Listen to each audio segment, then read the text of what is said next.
Hello everyone, welcome to Tushala education. आज हम reproduction in animal के नेक्स्ट टॉपिक को डिस्कस करेंगे, फर्टिलाइजेशन और स्नेकिंग। ठीक है, फर्टिलाइजेशन में हम देखेंगे कि एक्चुअली फर्टिलाइजेशन कैसे होता है पूरी तरीके से, मतलब fusion of male and female gamete किस वजह से होता है और फॉर्मेशन ऑफ जाइगोट प्रोसेस क्या है और कहाँ पे होती है, पूरा डिस्कस करेंगे इस टॉपिक में। सबसे पहले आता है, हमने लास्ट इसमें देखा था स्पर्मेटोजेनेसिस एंड oogenesis। क्लियर है, हमें ये पता था कि जो oogenesis है वो स्टॉप हो जाती है मेटाफेज पे, मियोसिस 2 जो होती है मेटाफेज पे अरेस्ट हो जाती है। आफ्टर वो कब होती है, जब अगर स्पर्म फर्टिलाइजेशन होता है, फर्टिलाइजेशन के साथ साथ मेटाफेज से आगे का पूरा डिवीजन होता है मियोसिस 2 का। क्लियर हो रहा है।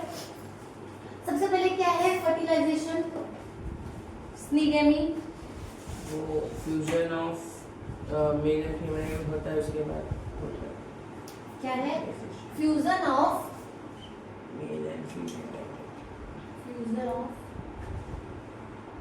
Male gamete and female gamete. इसी को हम क्या बोलते हैं, फर्टिलाइजेशन। और फॉर्मेशन क्या होता है इससे, फॉर्मेशन ऑफ जाइगोट। जाइगोट। और यही जाइगोट क्या होता है, फर्दर डेवलप होता है क्लियर है, जिसको हम बोलते हैं एम्ब्रियोजेनेसिस। ठीक है, एम्ब्रियोनिकल स्टेज हम अलग डिस्कस करेंगे। अभी हमें सिर्फ इसका फॉर्मेशन ऑफ जाइगोट तक इसमें डन करना है, इसी को हम क्या बोलते हैं, स्नीगेमी। क्लियर हो रहा है। अब देखो ओवम का स्ट्रक्चर था, क्लियर है। अब सबसे पहली जो स्टेज आएगी, सबसे पहली आएगी मूवमेंट ऑफ मैकेनिज्म। अगर हम देखते हैं फर्टिलाइजेशन का, तो सबसे पहले आता है क्या होगा, आफ्टर कॉपुलेशन इंसेमिनेशन होगा, मतलब जो सीमेन है फीमेल के वजाइना में ट्रांसफर होगा, वही प्रोसेस को हम क्या बोलते हैं, इंसेमिनेशन। क्लियर हो रहा है। अब आफ्टर इंसेमिनेशन सबसे पहले क्या होंगे, जो स्पर्म है, स्पर्म को क्या होना पड़ेगा, अगर हम सीमेन को देखें तो सीमेन कैसा होता है, बहुत ज्यादा थिक होता है। ठीक है, तो सबसे पहले तो अगर वो जिस वजह से ठीक है, उसको क्या करना पड़ेगा, लिक्विफाइड करना पड़ेगा, मतलब उसकी थिकनेस को कम करना पड़ेगा, तभी जाके स्पर्म क्या होंगे, मूव कर पाएंगे। वन इजैकुलेशन में मिनिमम कितने स्पर्म रिलीज होते हैं, 200 to 400 मिलियन। क्लियर हो रहा है। बट इतने में से सिर्फ फर्टिलाइज कितना करता है, एक स्पर्म फर्टिलाइज करता है किसको, ओवम को। क्लियर हो रहा है।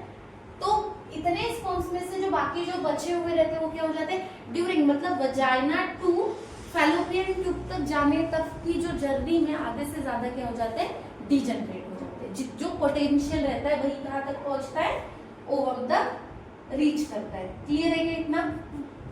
वन से इजैकुलेशन में कितने स्पर्म, 200 to 400 मिलियन। और ड्यूरिंग कॉपुलेशन जो सीमेन जो फीमेल के वजाइना में ट्रांसफर होता है, उसी प्रोसेस को हम क्या बोलते हैं, इंसेमिनेशन। क्लियर है, ये याद रहेगा। अब देखो, अब क्या था, ये जो 200 to 400 मिलियन सीमेन के साथ में है, सबसे पहले क्या होंगे, लिक्विफाई होंगे। जैसे लिक्विफाई होंगे, ये मूव करना ताकि वो स्विम कर सके, स्विम करके कहाँ तक पहुंचेंगे, यूटेरस तक। क्लियर है। सबसे पहले इसकी जर्नी स्टार्ट करते हैं। सबसे पहला क्या आएगा, movement of sperm toward egg.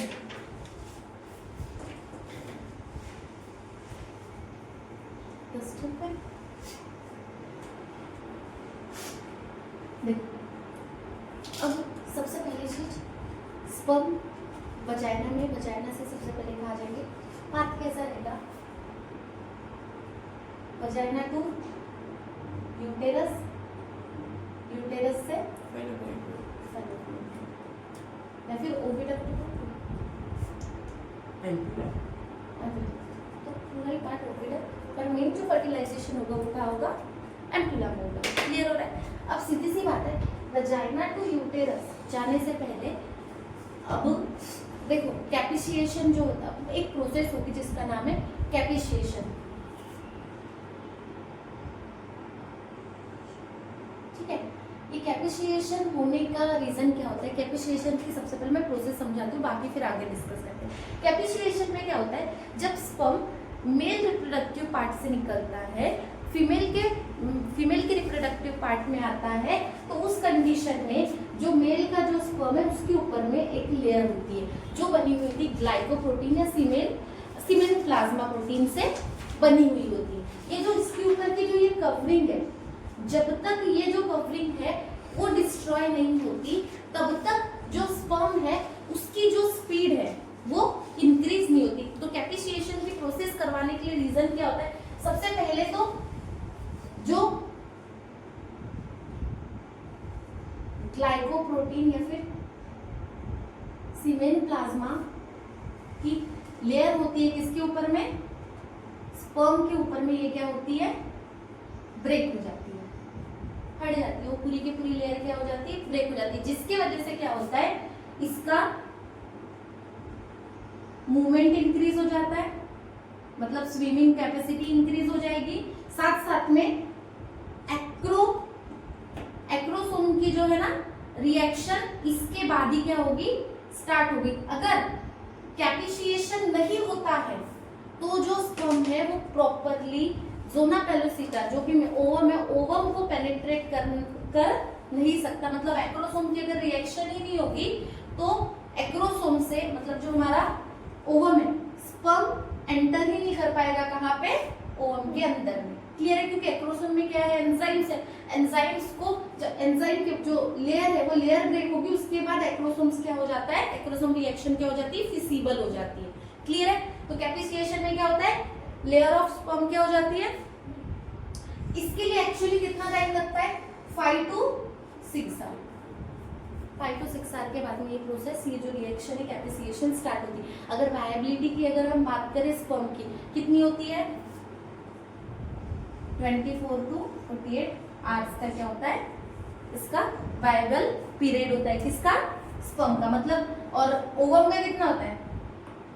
24 our. ये किसके लिए वायबल पीरियड? ओवम को, और ये याद रखे रहेगा।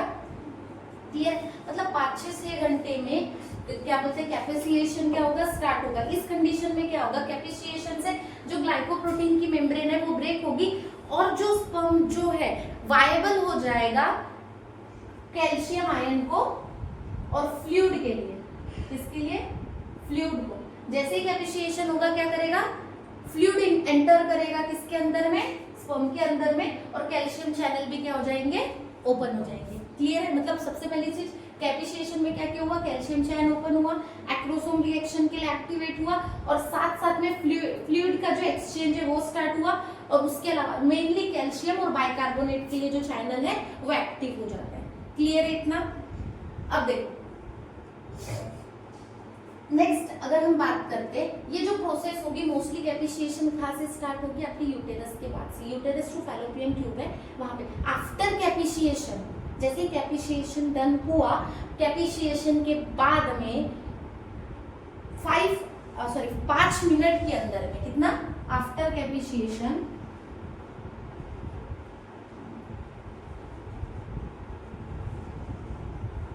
स्पर्म को सिर्फ 5 मिनट लगते हैं कहाँ तक पहुंचने के लिए? एम्प्यूला तक पहुंचने के लिए। एम्प्यूला मतलब जहाँ पे ओवम लाई करते हैं। क्लियर है? अब देखो कैपिसिएशन के बिफोर 50%, जैसे वजाइना टू यूटेरस की जो जर्नी होती है उस उतनी जर्नी में 50% जो स्पर्म है ऑलरेडी क्या हो जाते हैं? डिजनरेट हो जाते हैं, नॉन मोटाइल हो जाते हैं।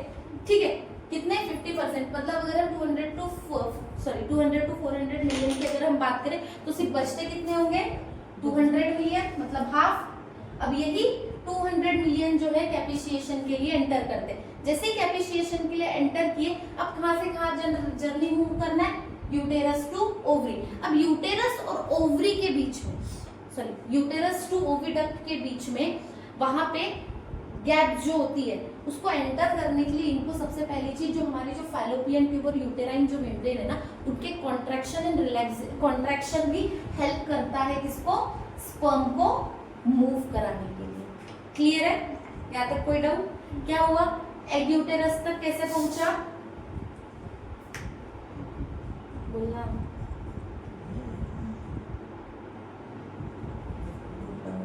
अच्छा एक बात बताओ, प्रोस्टोग्लैंडिन का काम क्या था? प्रोस्टोग्लैंडिन कहाँ से कौन रिलीज किया था? मूवमेंट कौन करवाता था? प्रोस्टाग्लैंडिन्स करवा रहे थे। कहाँ से रिलीज हो रहे थे? 3 ग्लैंड के सिक्रीशन थे, याद आ रहा है? पहला gland seminal vesicle, prostate gland, उसके बाद बल्बोयूरेथ्रल ग्लैंड, याद है? कुछ याद आया? तीनों ग्लैंड के सिक्रीशन के बाद स्पर्म मिलके सीमेन बना था, तो उसमें प्रोस्टाग्लैंडिन्स भी रिलीज हुआ था। और प्रोस्टाग्लैंडिन का काम क्या था? इसको मूव कराना, मूवमेंट का काम था किसका? प्रोस्टाग्लैंडिन। और साथ में वेस्टिब्यूलर फ्लूइड कौन सेक्रेट करता था? फीमेल्स में भी सेम कॉर्पस ग्लैंड के जैसे, सेम जो बल्बोयूरेथ्रल ग्लैंड है, कॉर्पस ग्लैंड है, उसका सेम एक वेस्टिब्युलर ग्लैंड भी था। वेस्टिब्यूल्स के वेस्टिब्यूल ओरिफिस के पास में जो प्रेजेंट थे, वहां से भी फ्लूइड सीक्रेट होता है। वो काम क्या करता है? स्पर्म को मूव कराने का, कहां से वेजाइना टू यूटेरस। क्लियर है? प्रोस्टाग्लैंडिन एक्टिव्स होंगे, कौन एक्टिव होगा? प्रोस्टाग्लैंडिन्स और वेस्टिब्यूलर जो फ्लूइड आएगा, ये दोनों के दोनों स्पर्म को क्या करेंगे? मूवमेंट में हेल्प करेंगे।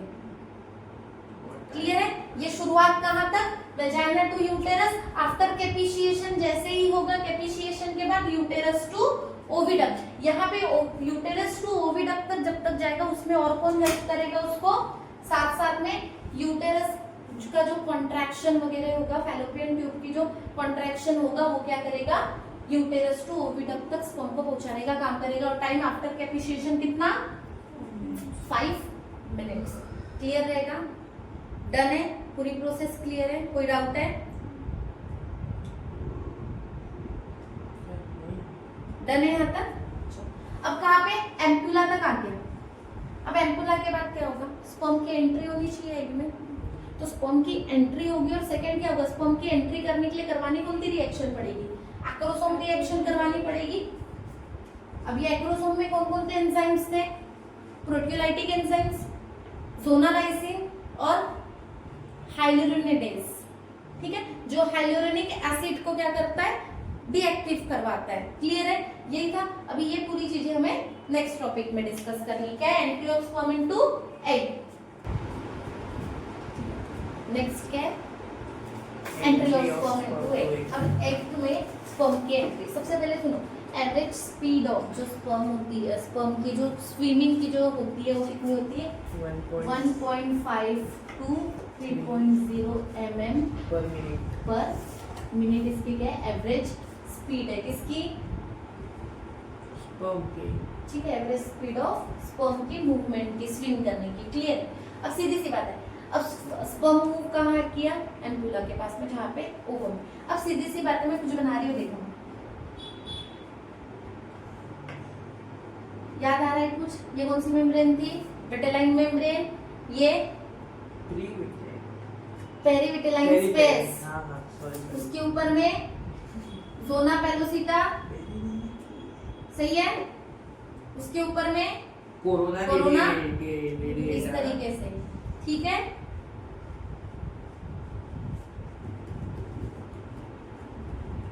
और अंदर में जर्मिनल वेसिकल। ठीक है? पोलर बॉडी ये यहाँ पर है। ठीक है?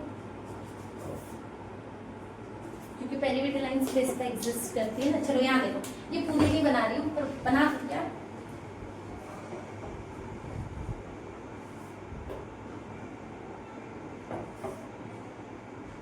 बीच में डॉट जाने दो। ये कोरोना रेडिएटा की मेम्ब्रेन है। ठीक है? अब जैसे ही, अब क्या करेगा? देखो 200 to 400 मिलियंस ऑफ स्पर्म्स में से सिर्फ 100 ऑफ रीच कहाँ करते हैं? एम्पुला के पास। कितने? 100 ऑफ, फ्यू 100 कहाँ तक आते हैं? एम्पुला के रीजन तक, जहाँ पे ओवम है। अब सबसे पहली चीज क्या करना पड़ेगा? सबसे पहले तो कोरोना रेडिएटा को ऑपरेट करना पड़ेगा। कोरोना रेडिएटा के पास में एक एंजाइम प्रेजेंट होता है, सॉरी एक प्रोटीन प्रेजेंट होता है, जिसका नाम है हाइलुरोनिक एसिड। क्या प्रेजेंट होता है? Hyaluronic acid.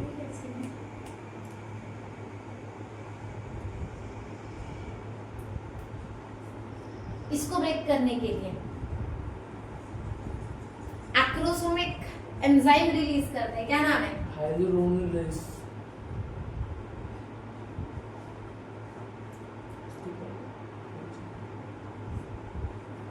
इसके वजह से जो हाइलोरोनिक एसिड इनके बीच की जो स्पेस है वो क्या हो जाएगी? हट जाएगी, इनके बीच बीच में प्रेजेंट होता है, तो इससे स्पर्म एंट्री कर लेगा, इसके पास में रिएक्टिव कर दिया हाइलोरोनिक एसिड को। अब एक्रो जैसे ही स्पर्म एंटर किया, अब किसके कांटेक्ट में आया?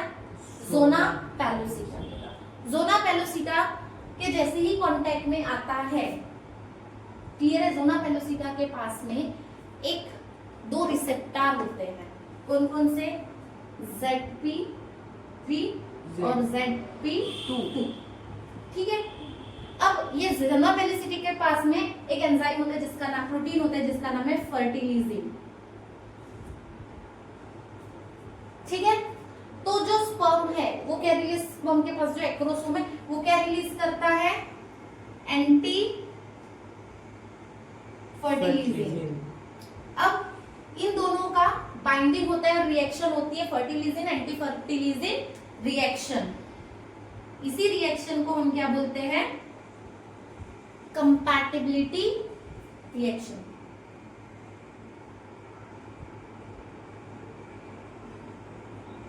अब देखो, वही स्पर्म एंटर कर पाता है ज़ोना पेलोसिटा के पास जो कंपैटिबल होता है। कोई भी स्पर्म आके ओवम को फर्टिलाइज नहीं कर सकता, जो कैपेबल होगा, जो कंपैटिबल होगा उससे वही स्पर्म एंट्री कर सकता है। कोरोना रेडिएटा को ब्रेक किया, कौन से एंजाइम, कौन सा और एक एंजाइम रिलीज करता है, क्या नाम है? Corona radiata. पेनिक, अच्छा वो उसको पेनिट्रेटिंग एंजाइम, क्लियर हो है? और साथ में इसके पास क्या होता है? हाइलोरोनिडेज। और हाइलोरोनिडेज किसके बीच में प्रेजेंट होता है? ये जो कोरोना रेडिएटा है उसकी आजू बाजू जो है वो सराउंडेड होता है ताकि उनको हेल्ड करके रख सके, हमने पहले ही देखा था, क्लियर है? यहाँ तक डन है क्या? अब जैसे ही इसका हेड ज़ोना पेलोसिटा को टच हुआ, अब यहाँ से एक्रोसोम क्या रिलीज करना स्टार्ट होता है, यहाँ से एक्रोसोम की रिएक्शन स्टार्ट होती है, ठीक है। अब एक्रोसोम की रिएक्शन क्या? एक्रोसोम की जो लेयर है वो क्या होती है? ब्रेक होती है और रिलीज करती है ज़ोनालाइसिन एंजाइम, क्या नाम है? एक्रोटीन। कौन कौन सा एंजाइम रिलीज करेगी? एक्रोटीन है, ज़ोनालाइसिन। अब एक्रोटीन और ज़ोनालाइसिन क्या करेंगे? क्या हुआ यहाँ पे? रिएक्शन में रिसेप्टर बना, तो यहाँ पे एक फर्टिलाइजेशन इस तरीके से, देखो यहाँ बता रही, एक ऐसा कोन बनेगा, ये जो रिएक्शन जहाँ पे हुई ना, इस वजह से इस तरीके का कोन बनेगा जिसको हम क्या बोलते हैं? फर्टिलाइजेशन कोन।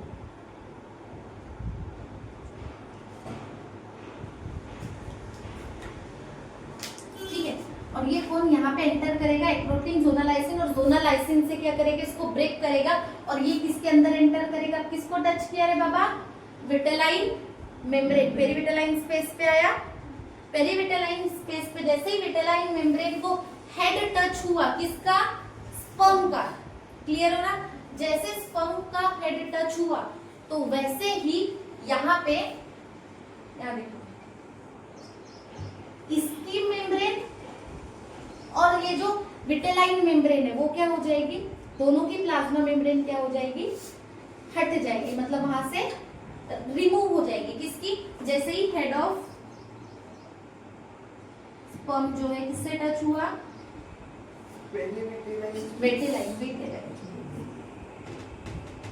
विटेलाइन मेम्ब्रेन से। तो ओवम की जो प्लाज्मा मेम्ब्रेन है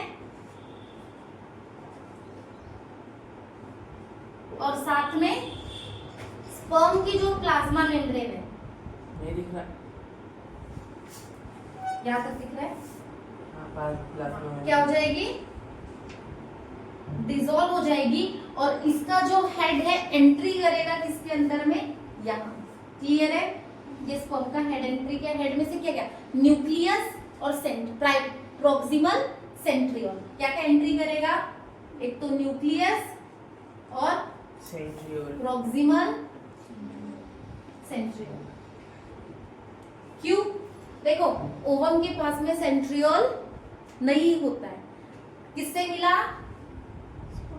स्पर्म से। क्लियर है? अब जैसे ही इनकी एंट्री होती है, इसी स्टेज में जो मेटाफेज, ओवम जो है वो रेडी, जैसे ये एंट्री करते हुए रहता है, तो ये जो मेटाफेज का जो मेटाफेज 2 पे अरेस्ट हो जाती है, अब यहां से मेटाफेज क्या हो जाती है? स्टार्ट होती है। किसमें?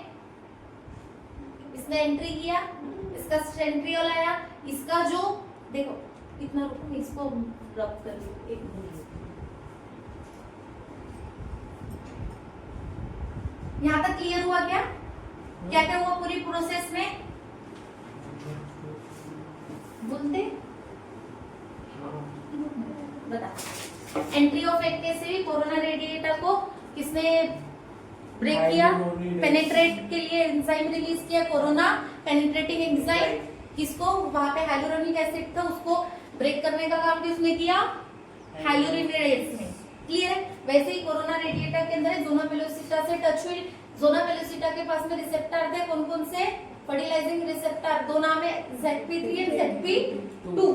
अब इनसे जो जोना पेलोसिटा है क्या रिलीज करती है? फर्टिलिजिन प्रोटीन रिलीज करती है, और स्पर्म एंटी फर्टिलिजिन। दोनों की रिएक्शन होती है फर्टिलिजिन एंटी फर्टिलिजिन रिएक्शन, जिसको हम कंपैटिबिलिटी रिएक्शन बोलते हैं। जैसे जेनोपोलिसिटा एक्रोसोम रिएक्शन, जैसे जोना पेलोसिटा के पास में जोना पेलोसिटा को ब्रेक करने के लिए कौन सा एंजाइम रिलीज होता है? एक्रोटिन और जोनालाइसिन। जोना पेलोसिटा को ब्रेक करने के लिए कौन यूज करेंगे? जोनालाइसिन ना। तो जोनालाइसिन एक्रोसोम ब्रेक होता है और रिलीज करता है, जोना पेलोसिटा को ब्रेक करके एंटर पेनेट्रेट करता है। जैसे ही पेनेट्रेट किया, अब किसके विटेलाइन मेम्ब्रेन के कांटेक्ट में आता है? जैसे विटेलाइन किस तरीके से? एक कोन लाइन फर्टिलाइजेशन कोन बनाता है, और उस कोन से जैसे ही एंट्री करता है, जोना पेलोसिटा को पार करने के बाद विटेलाइन मेम्ब्रेन के कांटेक्ट में आता है। जैसे ही हेड ऑफ विटेलाइन मेम्ब्रेन के कांटेक्ट में आता है, क्या होता है? मेम्ब्रेन, स्पर्म की मेम्ब्रेन और ओवम की मेम्ब्रेन क्या हो जाती है? डिसॉल्व हो जाती है, और एंट्री किसकी हो जाती है? सेंट्रियोल एंड न्यूक्लियस की। किसके अंदर में? ओवम के अंदर में। क्लियर है? अब जैसे ही एंट्री होती है, अब यहाँ पे सबसे पहले क्या होगा? जहां पे मेटाफेज अरेस्ट हुई थी किसकी? ओवम की, अब क्या होगी? वो कंटिन्यू रीस्टार्ट हो जाएगी। रीस्टार्ट होगी, अब ओवम क्या करेगा? फिर से मियोसिस 2 रिस्टार्ट करेगा। कहां से? मेटाफेज 2 से। यही पे अरेस्ट हुई थी, मेटाफेज 2 से होगी, तो फिर क्या होगा? पोल्स की तरफ में एंट्री करेगा।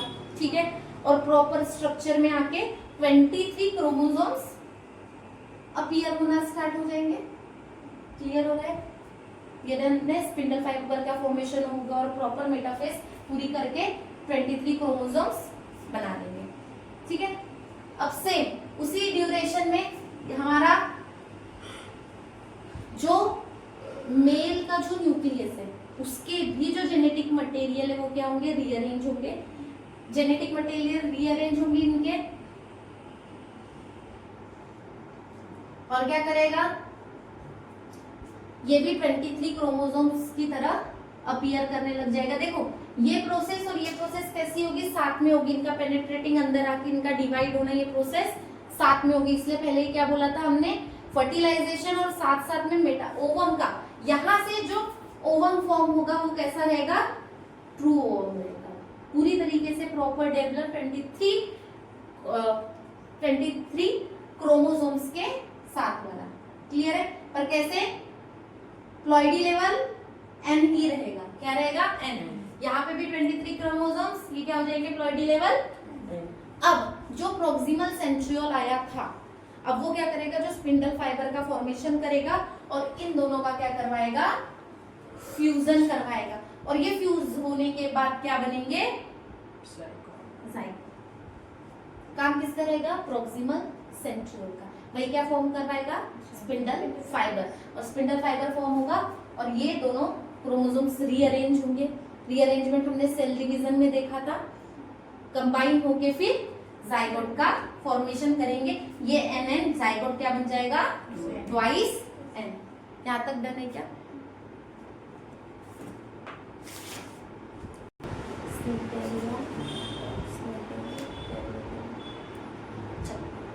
क्या हो गया?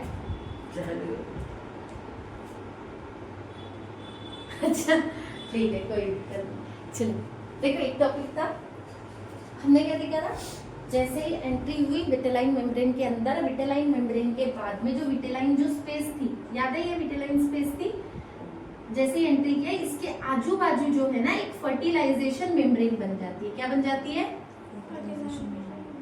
Fertilisation membrane. अब ये फर्टिलाइजेशन मेम्ब्रेन के ऊपर में क्या है, विटेलाइन स्पेस। अब ये विटेलाइन स्पेस क्या कर देती है, हार्ड, ये जो ना ये हार्डनिंग स्टार्ट हो जाती है, और ये विटेलाइन मेम्ब्रेन क्या करती है, हार्ड होने के बाद हार्ड हो जाती है। क्यों? क्योंकि अदर देन जो बाकी जो स्पर्म है ओवम के अंदर में एंट्री ना कर पाए, मतलब पॉलीस्पर्मी को रोकती है, मतलब entry of other than sperm. एक ही स्पर्म चाहिए ना, अगर मोर देन अगर स्पर्म आ गया तो ज्यादा स्पर्म हो जाएंगे, तो स्पर्म की एंट्री को रोकने का काम किसका करता है, ये फर्टिलाइजेशन मेम्ब्रेन के बाद जो विटेलाइन मेम्ब्रेन है वो हार्ड स्टार्ट होती है, वही रोकती किसको है, अदर देन स्पर्म की एंट्री को। क्लियर है?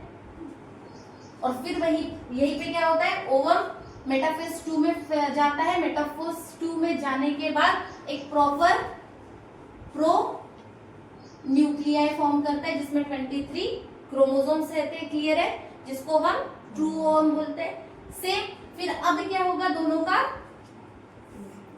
फ्यूजन। अब इन फ्यूजन से जो फॉर्म होगा वो क्या है, जाइगोट। और इसी प्रोसेस को हम क्या बोलते हैं, fusion of female and male gamete, syngamy, karyogamy. Clear है? क्या बोलेंगे, कैरियोगेमी। देखो कैरियो मतलब न्यूक्लियस, न्यूक्लियस का फ्यूजन हो रहा है इसीलिए, या फिर स्नीक कैरियन, क्या बोलोगे, सीन कैरियन। उसके अलावा स्नीगेमी फ्यूजन, और क्या फॉर्म करेंगे, डिप्लॉइड जाइगोट। क्लियर है?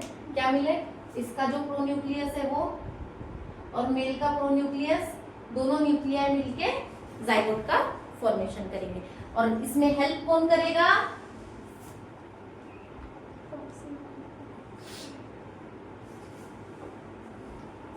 Proximal centriole. क्लियर है? यहाँ तक पूरा रिएक्शन डन है, शुरुआत से कैसे कैसे हुआ, डन, पक्का मैकेनिज्म पूरा, कैसे कैसे सबसे पहले स्पर्म की एंट्री होगी, उसके बाद स्पर्म एंटर करेगा एम्पुला तक जो रीच करेगा, एम्पुला के बाद ओवम को पेनेट्रेट करने के बाद ओवम यहाँ पे क्या होगा, मेटाफेज स्टार्ट करेगा, फिर से रीस्टार्ट करेगा, मियोसिस 2, न्यूक्लियस बनाएगा प्रोन्यूक्लियस, और ये प्रोन्यूक्लियस फीमेल के प्रोन्यूक्लियस के साथ कंबाइन होके जाइगोट का फॉर्मेशन करेगा। क्लियर है? एक्रोसोम रिएक्शन डन है, कैपिसिएशन डन है, पक्का। नेक्स्ट आता है सिग्निफिकेंस ऑफ फर्टिलाइजेशन। अब देखो पहली चीज क्या हुआ, फीमेल का, देखो फीमेल में मेटाफेज अरेस्ट हो गई थी, सेकेंडरी उस साइड की oogenesis कंप्लीट हुई थी क्या, नहीं। फर्टिलाइजेशन में क्या हो जाती है,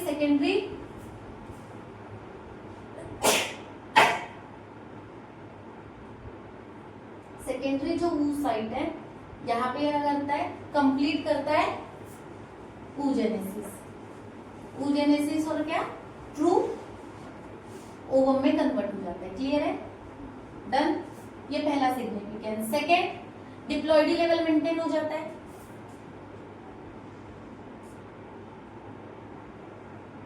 डिप्लॉइडी नंबर जो है वो रिस्टोर हो जाता है। कैसे, फीमेल एंड मेल एंड इससे ट्वाइस एंड मेंटेन हो जाता है फर्टिलाइजेशन के ड्यूरिंग में जो जाइगोट फॉर्म होता है उससे। Third,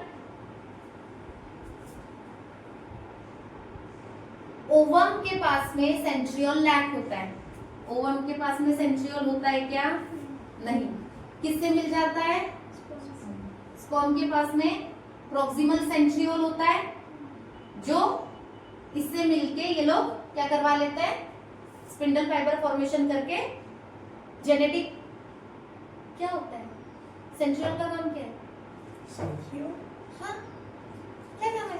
genetic material transfer combination करवाता है जितो पोलर एंड पे और दोनों को डिप्लॉयड लेवल क्रोमोसोम्स क्या हो जाते हैं, अटैच करवाने का काम करता है। तो ये सेंट्रियोल आपको कहां से मिल जाता है, स्पर्म से, वो उनके पास में प्रेजेंट नहीं होता है। फोर्थ, वेरिएशंस आते हैं क्योंकि फ्यूजन होता है, अलग अलग गैमेट्स का क्या होता है, मिक्स होता है, क्रोमोसोम्स की मिक्सिंग होती है, तो क्या आ जाता है, वेरिएशंस। और फिर सेक्स डिटरमाइंड रहता है, फीमेल होगी या मेल, डिपेंड करेगा क्रोमोसोम्स पे, क्योंकि अगर XX आ गया तो फीमेल, XY आ गया तो मेल। क्लियर है? तो ये 5 इसके क्या है, सिग्निफिकेंस किसके, फर्टिलाइजेशन।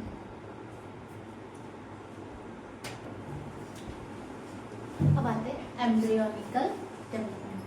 अब जाइगोट हुआ, जाइगोट डेवलप होगा एम्ब्रियो में, तो एम्ब्रियोनिकल डेवलपमेंट कैसे होता है, सबसे पहले देखो जाइगोट था, ये जाइगोट है, ठीक है, इसके ऊपर में चेयर रहेगी जगह लगेगी ताकि, ठीक है। ये जो जाइगोट है क्या देखना है, एम्ब्रियोनिकल डेवलपमेंट। सबसे पहले क्या देखना है इसमें हमें, क्लीवेज, क्लीवेज मतलब ब्रेक, ठीक है। अब सबसे पहले जो जाइगोट था, वो जाइगोट पहले प्रोसेस देख लो क्या होगी, फिर उसके बाद डिटेल में देखते हैं। जो जाइगोट है, जाइगोट क्या होगा, ब्रेक होगा, क्लीवेज होगा, और क्लीवेज से ना एक ब्लास्टोमेयर बनेगा, क्या बनाएगा, ब्लास्टुला बनाएगा, क्या बनाएगा, ब्लास्टुला। अब ये ब्लास्टुला कैसा होता है, हॉलो कैविटी होती है और एक जगह पे मास होता है, कैसा होता है ये देखो, ये जाएगा इस स्टेज तक, दिख रहा है एक सेल, और यहाँ पे एक ऐसा सेल का मास होता है, ठीक है। कहाँ से, जाइगोट टू ब्लास्टुला, ठीक है, ठीक है। जाइगोट जैसे ही, जाइगोट सबसे पहले कैसे डिवाइड होता है, माइटोटिकली डिवाइड होता है, और ये माइटोटिकली डिवाइड होगा तो पहले 2 ब्लास्टोमेयर बनाएगा। क्लियर हो रहा है, जाइगोट डेवलप, जाइगोट ब्रेक हुआ, 2 ब्लास्टोमेयर बनाएगा, ये जो है ना ब्लास्टोमेयर, ठीक है। अब ये जो ब्लास्टोमेयर है फर्दर डिवाइडेड होती है, फर्दर ब्रेक होती है, फर्दर ब्रेक होने के बाद ऐसे मास लाइक स्ट्रक्चर बनाती है ब्लास्टोमेयर, ठीक है, जिसमें एक यहाँ पे ऐसी कैविटी होती है और एक इनर में एक सेल मास होता है। क्लियर हो रहा है, इस स्टेज तक हमें जाना है और इसी में हमें पूरी की पूरी क्लीवेज की प्रोसेस डन करनी है। अगर हम बात करें क्लीवेज की जो प्रोसेस में, तो जो ब्लास्टोमेयर जो डिवीजन होता है, सबसे पहले तो रैपिड डिवीजन, पहला एक सक्सेसिव डिवीजन होने के बाद बाकी के जो सब्सिक्वेंट डिवीजन होंगे वो कैसे होंगे, रैपिड होंगे, और मेटाबॉलिकली बहुत ज्यादा कैसे रहेंगे, एक्टिव रहेंगे।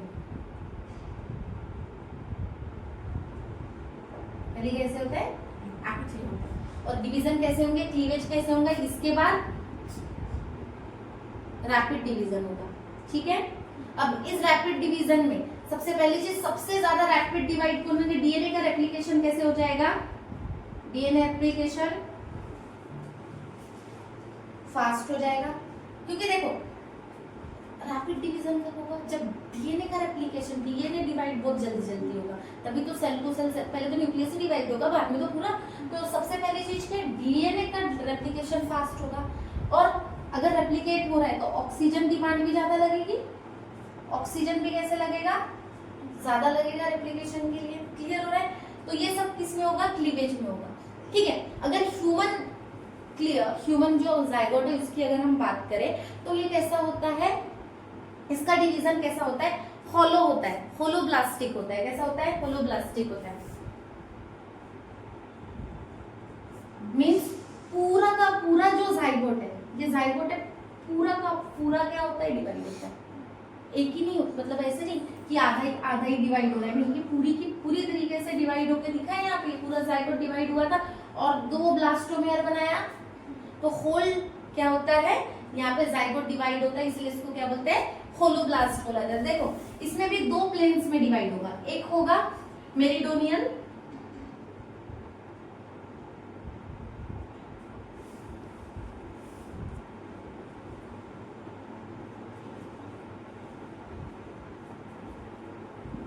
लॉन्जिट्यूडनल है,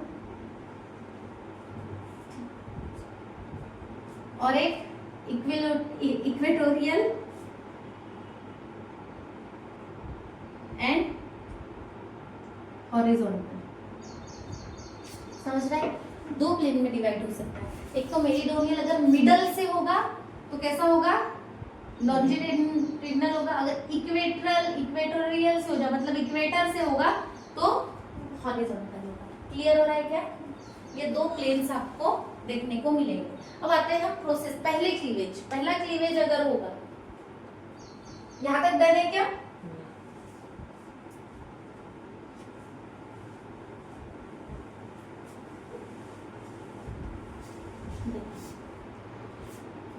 जो फर्स्ट क्लीवेज होगा, मैं तीनों क्लीवेज करूंगा, ठीक है?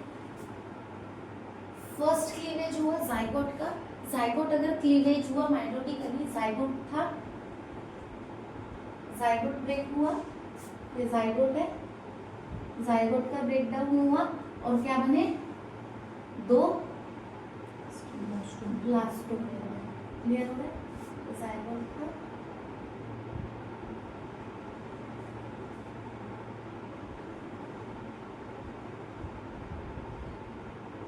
क्या बने, दो ब्लास्टोमेर बने। ये कितने देर में होती है, 12 to 15 आवर आफ्टर फर्टिलाइजेशन। कितने देर में होती है, 12 to 15 आवर आफ्टर फर्टिलाइजेशन। अब ये डिवीजन कैसा हुआ, मेरीडोनियल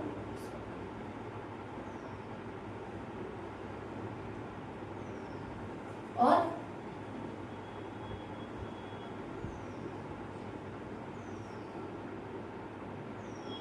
क्या हुआ, लॉन्जिट्यूडिनल है, मेरीडोनियल क्या हुआ, इसका क्लीवेज हुआ। ठीक है, ये पहला क्लीवेज था। ये कैसा था, फर्स्ट क्लीवेज। दो ब्लास्टोमेर बने और ब्लास्टोमेर कैसी थी, एक स्मॉल और एक लार्ज।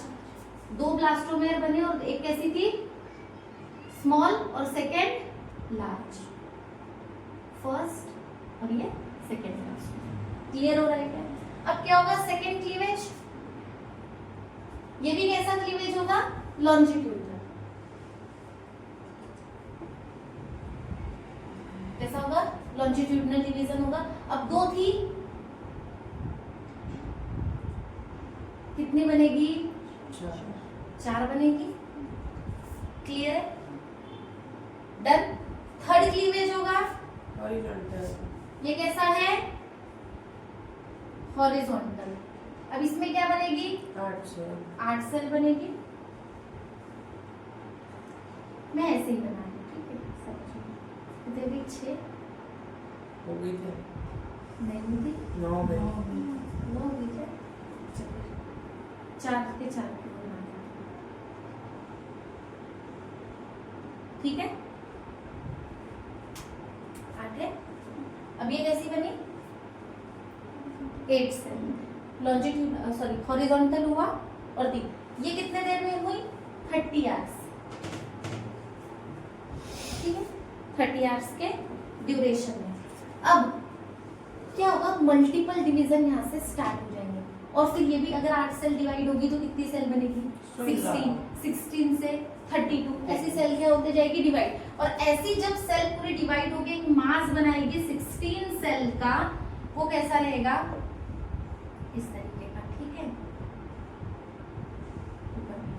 ठीक है, इसको हम बोलेंगे मोरूला।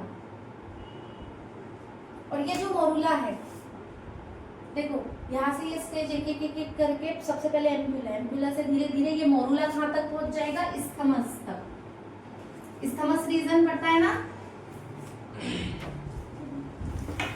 देखो ये यहाँ से क्या था, फिम्बरी, फिम्बरी से एम्पुला, एम्पुला से फिर जो जहाँ यूटेरस के पास पे जाता था जो नैरो पार्ट था वो क्या था, इस्थमस था। रीजन कहाँ से स्टार्ट हुआ, यहाँ से एम्पुला से हुआ, धीरे धीरे मोरूला स्टेज तक जाते तक क्या वहां पे चले जाएगा, इस्थमस तक। अब ये जो मोरूला था, मोरूला कैसा है, इसकी जो ऊपर वाली सेल है, इन अपर वाली जो सेल्स है वो कैसी है, क्लियरली विजिबल है। यहाँ पे जो अपर की जो सेल्स है वो कैसी है, क्लियरली विजिबल है। और इनर साइड वाली जो सेल है, इनर साइड वाली जो सेल है वो कैसा है, सेल का मास की तरह है, एकदम ऐसे गुच्छे गुच्छे गुच्छे गुच्छे बने हुए हैं। क्लियर हो रहा है? अब देखो यहाँ से यहाँ तक पहुंचते तक अभी भी इसकी जो आउटर मेम्ब्रेन है, जो आउटर मेम्ब्रेन कौन सी, हमारी जोना पेलोसिटा, ये अभी भी क्या हुई है, ब्रेक नहीं हुई, यहाँ से डिसॉल्व नहीं हुई है। ये तब तक डिसॉल्व नहीं होगी जब तक इम्प्लांटेशन नहीं होता है, जब तक यूटेरस में जाके ये प्रॉपर, क्योंकि जोना पेलोसिटा का काम ही क्या है, यहाँ पे प्रॉपर इम्प्लांटेशन करवाना, मतलब प्रॉपर साइट ऑफ यूटेरस पे जाके क्या करना, इम्प्लांटेशन को कंफर्मेशन करने का काम है जोना पेलोसिटा। आफ्टर जैसे इम्प्लांटेशन के पास में आता है, ये जेमोपेलोसिटा क्या हो जाती है, डिसॉल्व हो जाती है, हट जाती है। क्लियर हो रहा है? अब ये 16 to 32 का मास इस्थमस तक पहुंचा और डिवाइड होगा, डिवाइड होगा, डिवाइड होगा। क्लियर है? यहाँ तक डन है क्या? किसी को डाउट है? पहला stage first cleavage, second cleavage, third cleavage. Clear है? आजू बाजू में कौन सी मेम्ब्रेन है, जोना पेलोसिटा। अब सुनो, अब नेक्स्ट यहाँ पे क्या होगा, ब्लास्टोसिस्ट का फॉर्मेशन होगा। मोरुला के बाद क्या होगा, ये और डिवाइड होंगे और डिवाइड होंगे, 100 ऑफ सेल्स का ऐसा बंच बनेगा। अब ये 100 ऑफ सेल्स का जो बंच बनेगा, इसमें 2 स्टेज रहेगी। अब हम क्या करना है, ब्लास्टुलेशन पढ़ना है। तो स्टेज पहले देख लो, स्ट्रक्चर कैसे रहेगा। पहले तो जोना पेलोसिटा मेम्ब्रेन रहेगी, उसके बाद में एक इस तरीके से सेल की लेयर बनेगी इसके बाजू में, ऐसा एक आउटर मोस्ट शेल बनाएगा और भी एक साइड में ऐसा सेल का मास बनाएगा। क्लियर हो रहा है?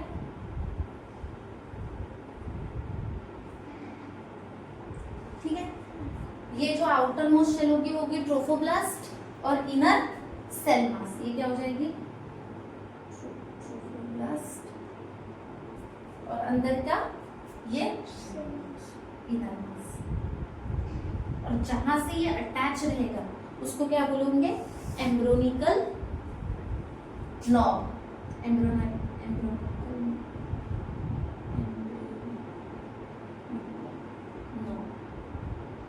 ठीक है, जिसको एकदम रॉबर्सन ऑफ सेल्स भी बोलते हैं, आगे हम डिस्कस करते हैं। क्लियर है? ये इस तरीके से रहेगा। फिर आफ्टर दैट ये पूरा ब्लास्टुला जब पूरी तरीके से फॉर्म हो जाएगा और यूटेरस तक पहुंच जाएगा, तो ये यूटेरस में पहुंचने के बाद देखो ये जो है ब्लास्टुलेशन कितने डेज में आफ्टर फर्टिलाइजेशन, 4 दिन लगते हैं। कितने? 4 डेज लगते हैं इसको यूटेरस तक पहुंचने के लिए। आफ्टर देखो ये कितने देर में हो जाएगी, आफ्टर 12 to 15 आवर में, 30 आवर्स में फॉर्मेशन सेकेंड क्लीवेज हो जाएगा। उसके बाद में ये जो ड्यूरेशन है, ये यूटेरस की ड्यूरेशन तक पहुंचने के लिए, प्रॉपर ब्लास्टुला बनने के लिए 4 दिन में ये जो ब्लास्टुला है फॉर्म होके, सॉरी ब्लास्टुला यही मैं बोल देती हूँ, फिर वहां बता दूंगी। ये ब्लास्टुला फॉर्म होगा, ये लेट ब्लास्टुला, इसके ऊपर में अभी भी जोना पेलोसिटा की मेम्ब्रेन है। जब जोना पेलोसिटा की मेम्ब्रेन खत्म हो जाएगी तो प्रॉपर इम्प्लांटेशन के लिए रेडी हो जाएगा, यूटेरस तक पहुंच जाएगा और वहां जाके इम्प्लांट हो जाएगा। क्लियर है यहाँ तक? पहला क्लीवेज क्लियर हुआ क्या? पक्का मोरुला स्टेज तक। मोरुला स्टेज कब तक? इस्थमस में होगी, इस्थमस तक पहुंच जाएगा। कौन? ये जो सेल का जो मास है, यही हमारा क्या है, प्री एम्ब्रियो है। क्या है? प्री एम्ब्रियो, जहाँ से अभी अब ये जो सेल्स है, ये जो जितनी भी सेल्स डिवाइड हुई ना रे बाबा, ये जो सेल्स है ना, ये सेल्स खुद कैपेबल है अदर देन ऑर्गन को डेवलप करने के लिए, जैसे बोलते हैं ना stem cells.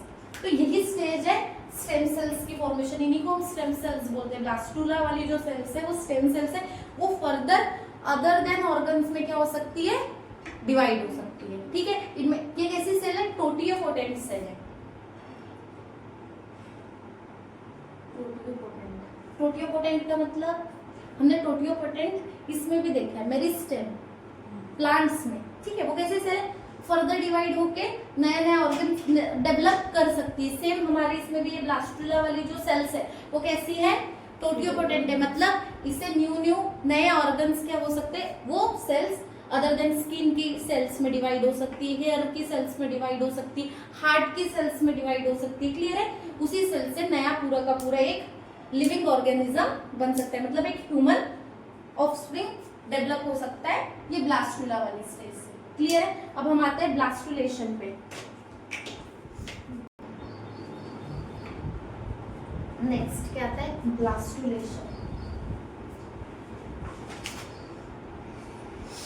Formation of hollow cavity. क्या है, ब्लास्टुलेशन में ब्लास्टोसिस्ट का फॉर्मेशन होता है। मोरुला है, मोरुला से एक हॉलो कैविटी वाला स्ट्रक्चर फॉर्म होता है। किससे? मोरुला से एक हॉलो कैविटी का स्ट्रक्चर फॉर्म होता है जिसको हम बोलते हैं ब्लास्टोसिस्ट। क्लियर है? और इसी प्रोसेस को हम बोलते हैं ब्लास्टुलेशन। देखो, morula zygote to morula stage तक अगर हम बात करें, साइज जो रहता है सेम रहता है, क्योंकि आजू बाजू में जोना पेलोसिटा मेम्ब्रेन है, वो ब्रेक ही नहीं होती तो उसका साइज तो इंक्रीज होता ही नहीं है। और सीधी सी बात है, अगर हम बात करें जाइगोट टू मोरुला स्टेज की, तो साइज कैसा रहता है? सेम रहता है अभी तक। क्लियर है?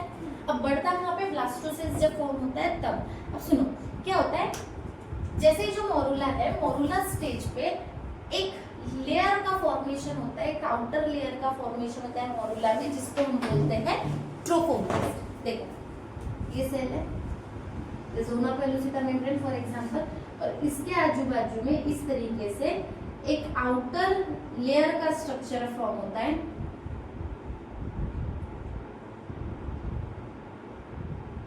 ठीक है, इस आउटर लेयर को क्या बोलते हैं?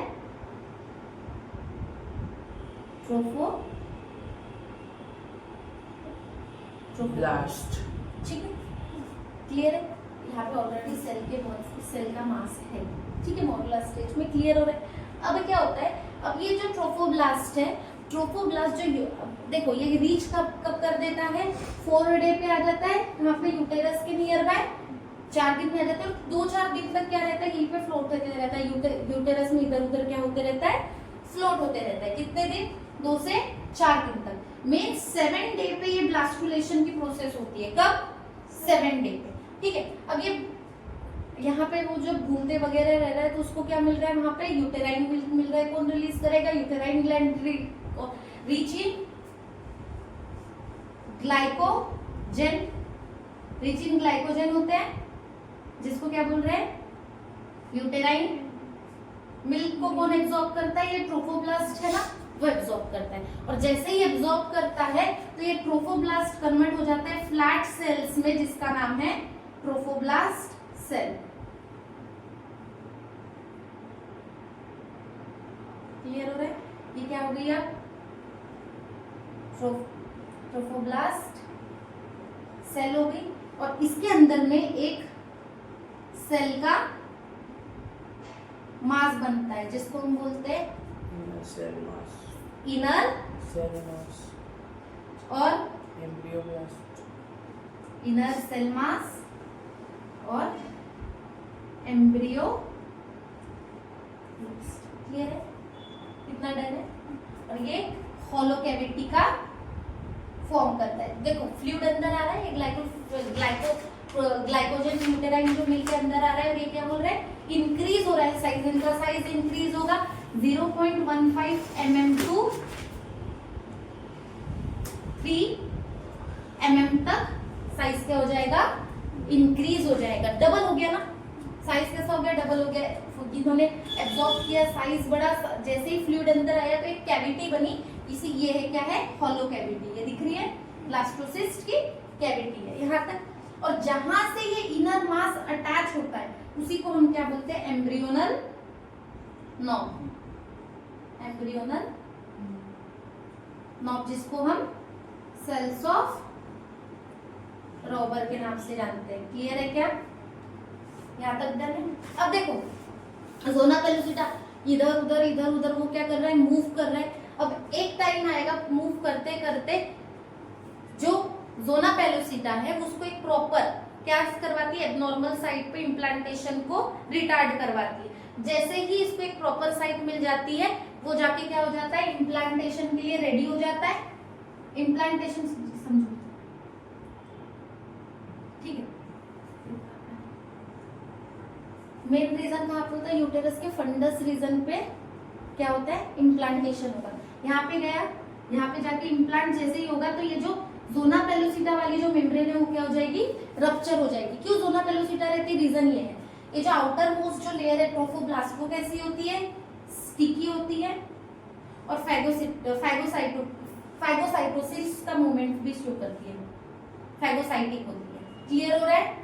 तो स्टिकी होने की वजह से कहीं पे भी जाके अटैच हो सकती है, इसलिए जोना पेलोसिटा क्या करती है, रिटार्ड करती है। जैसे ही उसको प्रॉपर साइट मिलती है जोना पेलोसिटा क्या हो जाती है, रप्चर हो जाती है और ये सीधा जाके यूटेरस की जो वॉल है, एंडोमेट्रियम है, उससे जाके स्टिक हो जाता है और प्रॉपर इम्प्लांटेशन और ग्रास्टुलेशन के लिए रेडी हो जाता है ब्लास्टोसिस। ठीक है, इसके लिए इम्प्लांटेशन और ग्रास्टुलेशन के लिए रेडी हो जाता है कौन, ब्लास्टोसिस। क्लियर है क्या यहाँ तक? ब्लास्टुलेशन क्लियर हुआ? पक्का? अर्पिता डन। नेक्स्ट आते हैं इम्प्लांटेशन पे। नेक्स्ट टॉपिक पे आते हैं हमारे इम्प्लांटेशन। इससे पहले देखो हमने जो ब्लास्टोसिस देखा था अभी कुछ देर पहले, ठीक है, कैसा था? आउटर लेयर क्या थी, ट्रोफोब्लास्ट। क्या थी, ट्रोफोब्लास्ट।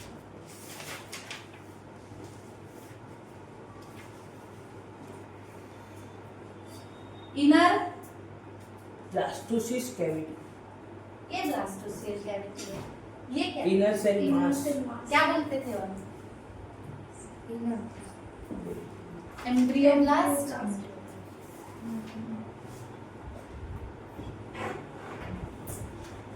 ये इनर सेल मास था जिसको क्या बोलते थे, एम्ब्रियो ब्लास्ट। ये ब्लास्टोसेल जो कैविटी है, जो ब्लास्टोसिस की कैविटी, उसको क्या बोलते हैं, ब्लास्टोसेल। ठीक है, अब सुने एक बात, इसके आउटर में क्या थी, अभी भी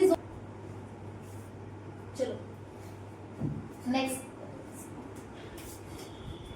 ठीक है, इसके आजू बाजू कौन सी लेयर थी, क्या नाम था, जोना पेलोसिटा थी। कब तक थी,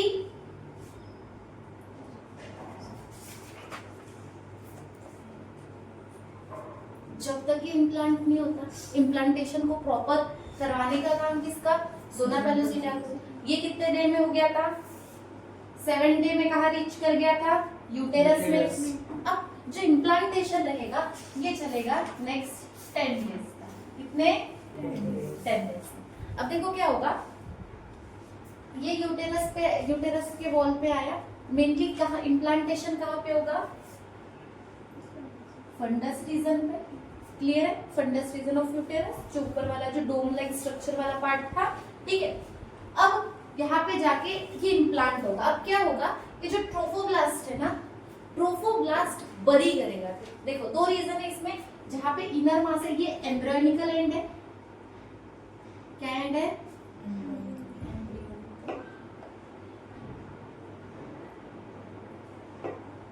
एम्ब्रियोनल एंड, और ये एंड क्या हो जाएगा,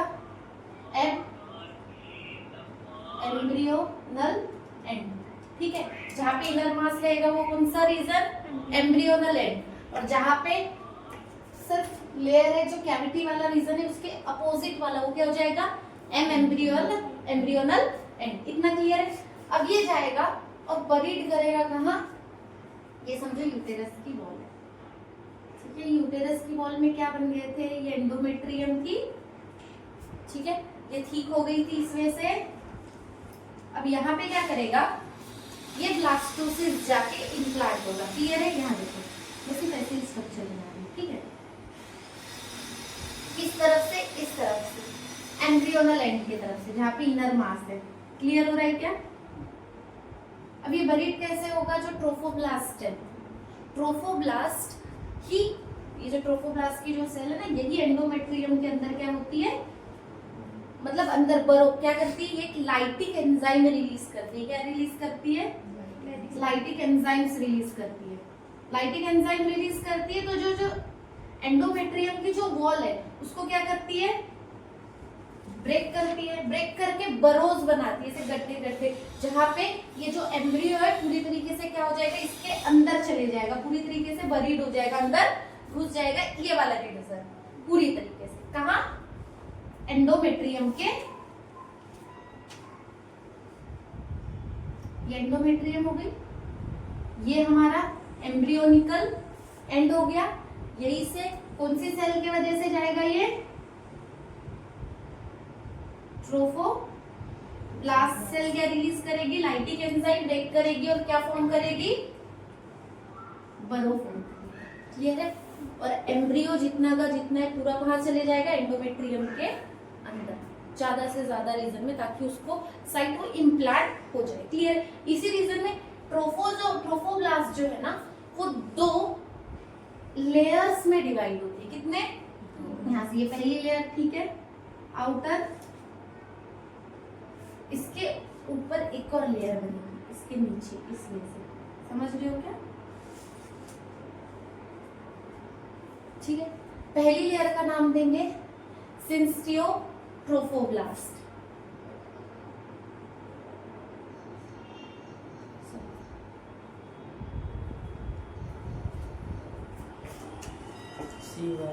सिंस्टियोट्रोफोब्लास्ट।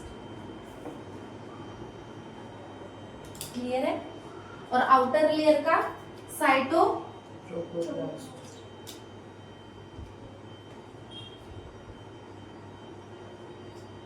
ये किसकी लेयर है, किसका पार्ट डेवलप हुआ, ट्रोफोब्लास्ट। एक बात याद रखना, देखो कैसे होगा,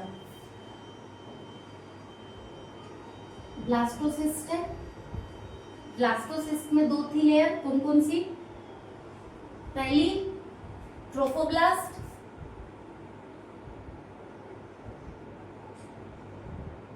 ट्रोफोब्लास्ट 2 लेयर में डिवाइड हुई। और ट्रोफोब्लास्ट ब्लास्टोसिस्ट में और क्या था, इनर मास था। इनर मास में भी 2 सेल्स रहेगी। वहां देखो मैंने 2 कलर की सेल्स बनाई है, दिख रही है क्या, कि रेड और ब्लू। ठीक है। ब्लू वाली क्या रहेगी, पहले हाइपोब्लास्ट, एक रहेगी हाइपोब्लास्ट और एक रहेगी इपीब्लास्ट। क्लियर हो रहा है क्या? और यहाँ पे जो 2 लेयर बनेगी वो कौन कौन सी, सिंस्टियोब्लास्ट, क्या रहेगी, सिंस्टियोट्रोफोब्लास्ट, और एक कौन सी रहेगी, साइटोट्रोफोब्लास्ट। क्लियर हो रहा है क्या? ये लेयर्स याद रहेगी ब्लास्टोसिस्ट की, क्या रहेगी। और उसके अलावा जो कैविटी प्रेजेंट रहेगी, इसमें 3 पार्ट है ना, और एक कैविटी भी है ना, जिसको हम क्या बोलते हैं, ब्लास्टोसिस्ट। ठीक है। वो कौन सी कैविटी, जो ब्लास्टोसिस्ट में ये जो पूरा का पूरा जो एम्प्टी पार्ट है जिसमें फ्लूइड भरा हुआ है, वो कौन सा है, ब्लास्टोसिस्ट। क्लियर है क्या? यहाँ तक किसी को कोई डाउट है?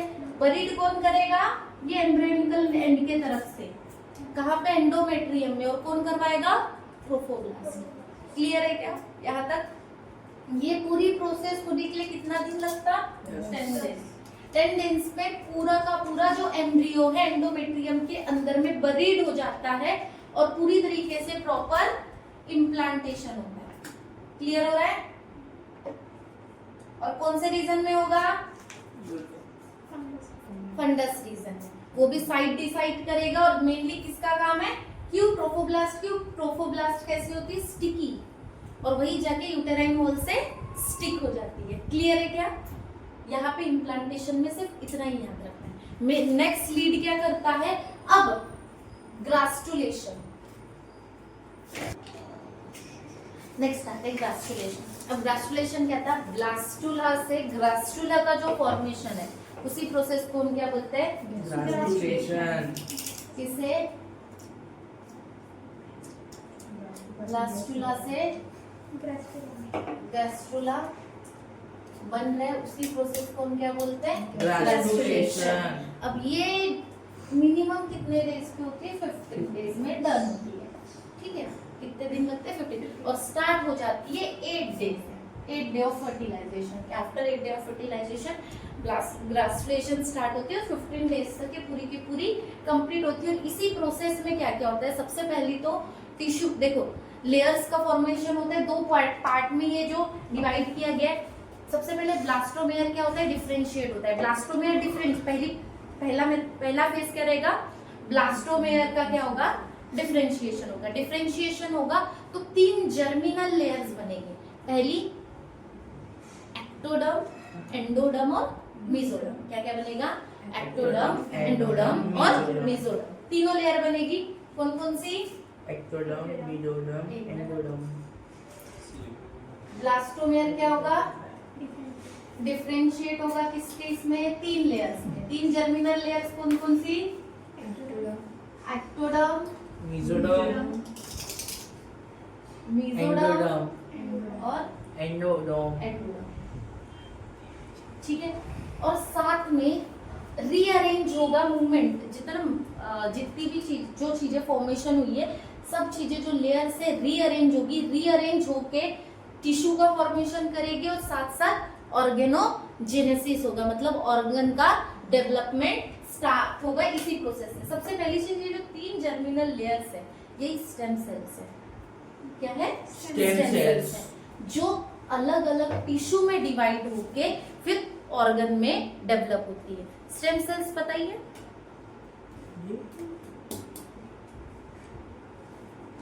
जैसे क्या बोलते हैं, न्यू ऑर्गन कोई भी बनाया जा सकता है। अभी कुछ मतलब चल रहा है ना, अभी एम्बिलिकल कॉर्ड में भी अगर देखा जाए, देखो कहाँ कहाँ स्टेम सेल्स अभी भी, मतलब अगर हमारे अंदर भी अगर हम बात करें तो कहाँ कहाँ फिलहाल में स्टेम सेल्स प्रेजेंट है?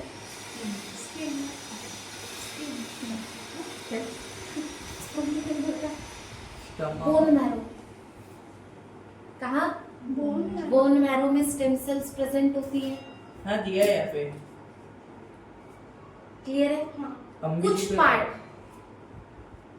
अम्बिलिकल कॉर्ड, अम्बिलिकल कॉर्ड जो बेबी जन्मता है, उसके बाद जो उनका अम्बिलिकल कॉर्ड होता है उसको भी अभी प्रिजर्व करके रखा जाता है। एमनियोटिक जो फ्लूइड है वहां पे भी प्रेजेंट होती है।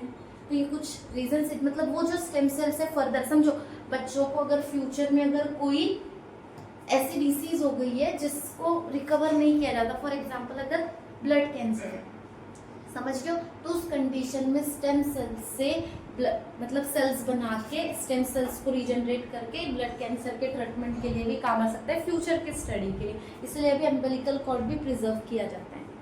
क्लियर हो रहा है? तो हमें भी देखना है कि किस तरीके से पूरा ब्लास्टुला फॉर्म होता है। ठीक है, चलो सबसे पहले हमने ब्लास्टोसिस देखा था। क्या था? 2 लेयर का फॉर्मेशन हुआ था, सिंस्टियो ट्रोफोब्लास्ट और साइटोट्रोफोब्लास्ट बनी थी। उसके अंदर में इनर मास था। इनर मास में 2 सेल्स थी, हाइपोब्लास्ट और इपीब्लास्ट। कौन कौन सी? हाइपोब्लास्ट और इपीब्लास्ट। क्लियर है?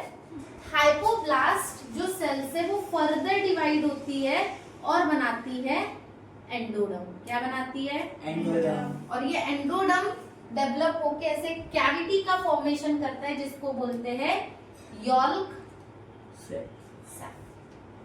क्लियर हो रहा है क्या? और इपीब्लास्ट फर्दर डिवाइड होती है और बनाती है एक्टोडर्म, जो फर्दर एम्नियोनिक कैविटी में डेवलप होता है।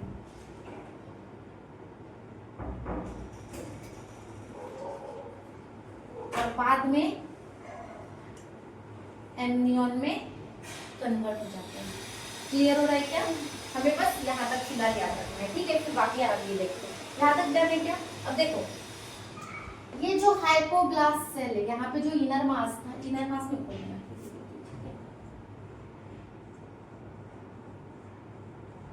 यहाँ से ये यूटेराइन वॉल है, ऊपर ही से बना रही हूँ। ठीक है, ये यूटेराइन वॉल है। ठीक है, यहाँ पे दोनों टाइप की सेल है, हाइपोब्लास्ट है और इपीब्लास्ट। हाइपोब्लास्ट की सेल क्या होती है? फ्लैट होती है, फ्लैटन होना स्टार्ट होती है, डेवलप होती है, वहां से अलग होती है और इस तरीके की लेयर का फॉर्मेशन करती है। ये कौन सी है? हाइपोब्लास्ट। क्लियर हो रहा है? और ये जो बची हुई है इपीब्लास्ट। क्लियर हो रहा है?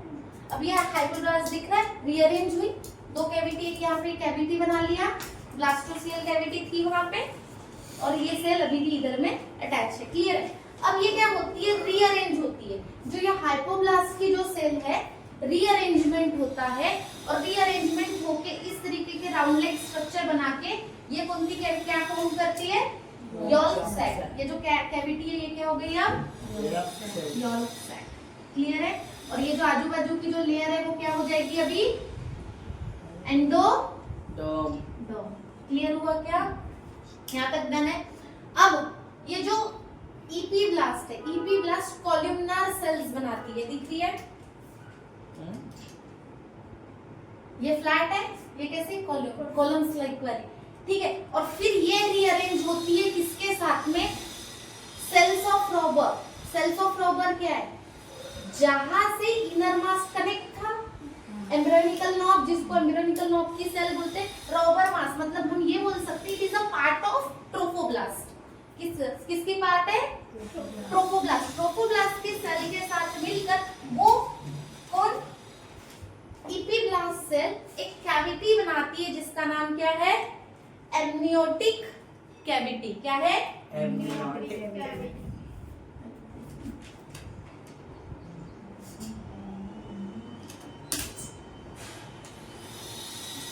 क्लियर हो रहा है क्या? यहाँ तक डन है? ये कौन सी सेल है? अब ये क्या होगी? ये कौन सी सेल थी? इपीब्लास्ट। किसके साथ मिलके? रॉबर, सेल्स ऑफ रॉबर, ठीक है। मतलब ये पार्ट किसका है? ट्रोफोब्लास्ट का। इसके साथ मिलकर इसने क्या बना लिया? Amniotic cavity. क्लियर हो रहा है क्या? अब ये लेयर जो होगी ये वाली, ये तो कौन सी होगी? रॉबर ऑफ सेल जिससे अटैच है। और ये वाला जो पार्ट है ये क्या है हमारा? एक्टोडर्म। यहाँ तक किसी को डाउट?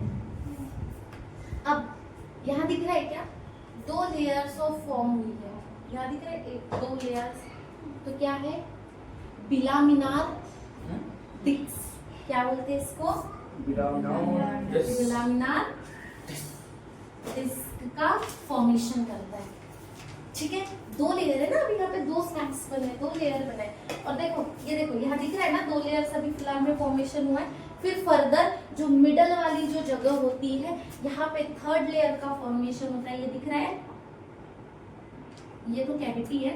ये जो यहाँ पे जो ये पूरी जगह है ना, ये क्या है हमारी? मीजोडर्म। तड़न है क्या? मीजोडर्म। और ये जो है ना मीजोडर्म की ये कैविटी पार्ट है। ये कैसी है? खाली कैविटी का पार्ट है।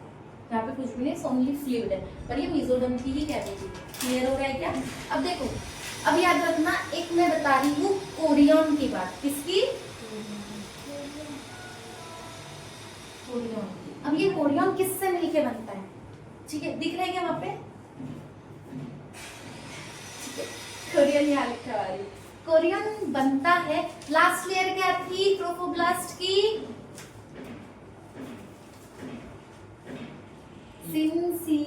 सिंसिटियोट्रोफोब्लास्ट। Inner layer cytotrophoblast. अब देखो ये दिख रही है ये वाली लेयर, एमनियोटिक कैविटी से जो एमनियन बना, सॉरी यहाँ पे जो ये मीजोडर्म का जो पार्ट है दिख रहा है, ये सोमैटिक मीजोडर्म का जो पार्ट है, ये तीनों मिला के कौन बनाता है? क्या बनाता है? कोरियम। और यही क्या करता है? Protective layer. अब यहाँ पे देखो जो एमनियोटिक कैविटी फर्दर डिवाइड होके क्या फर्दर डेवलप होके क्या बनाती है? बोला था हमने एमनियन। एमनियन। और ये एमनियन क्या करती है? एम्ब्रियो को प्रोटेक्ट करने का ये एक लेयर का फॉर्मेशन करती है। कैसी है? लेयर का फॉर्मेशन करती है किसके लिए? एम्ब्रियो को प्रोटेक्ट करने के लिए, ठीक है। एमनियन। और ये एमनियोटिक कैविटी और यॉल्क कैविटी में क्या है? न्यूट्रिशन है, ताकि वो जो पूरा का पूरा जो डिफरेंशिएशन हो रहा है उनको न्यूट्रिशन मिल सके। क्लियर हो रहा है क्या यहाँ पे? ये पूरा पार्ट क्लियर है। कोरियन कैसे मिलके बनी?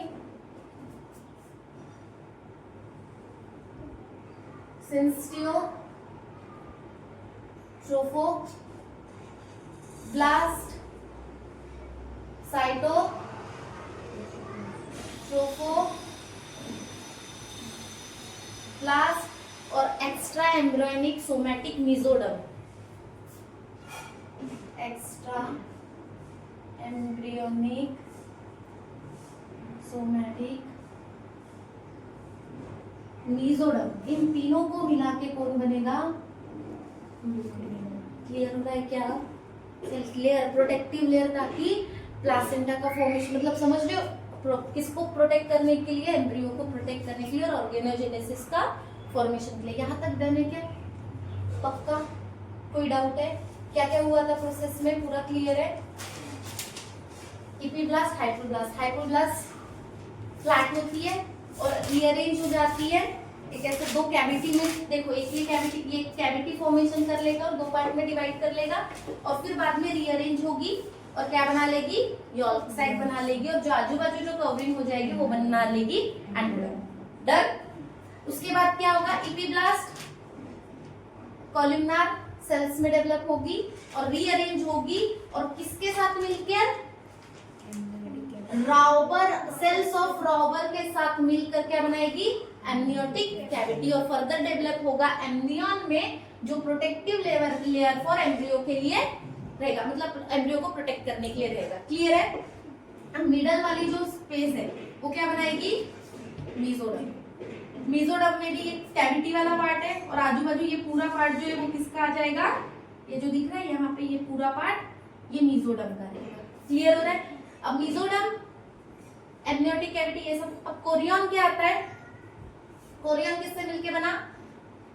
ट्रोफोब्लास्ट जो दोनों लेयर है वो, और साथ में एक्स्ट्रा एम्ब्रियोनिकल सोमैटिक मीजोडर्म को मिलकर कोरियन बनेगा। क्लियर है क्या? कोई डाउट? पक्का। अब देखो अभी तक कैसे थी? बिलामिनार डिस्क थी, अब ये 3 लेयर बन गई। अब क्या होगी? ट्राई बिलामिनार नहीं आएगा, ट्राइलामिनार, ट्राइलामिनार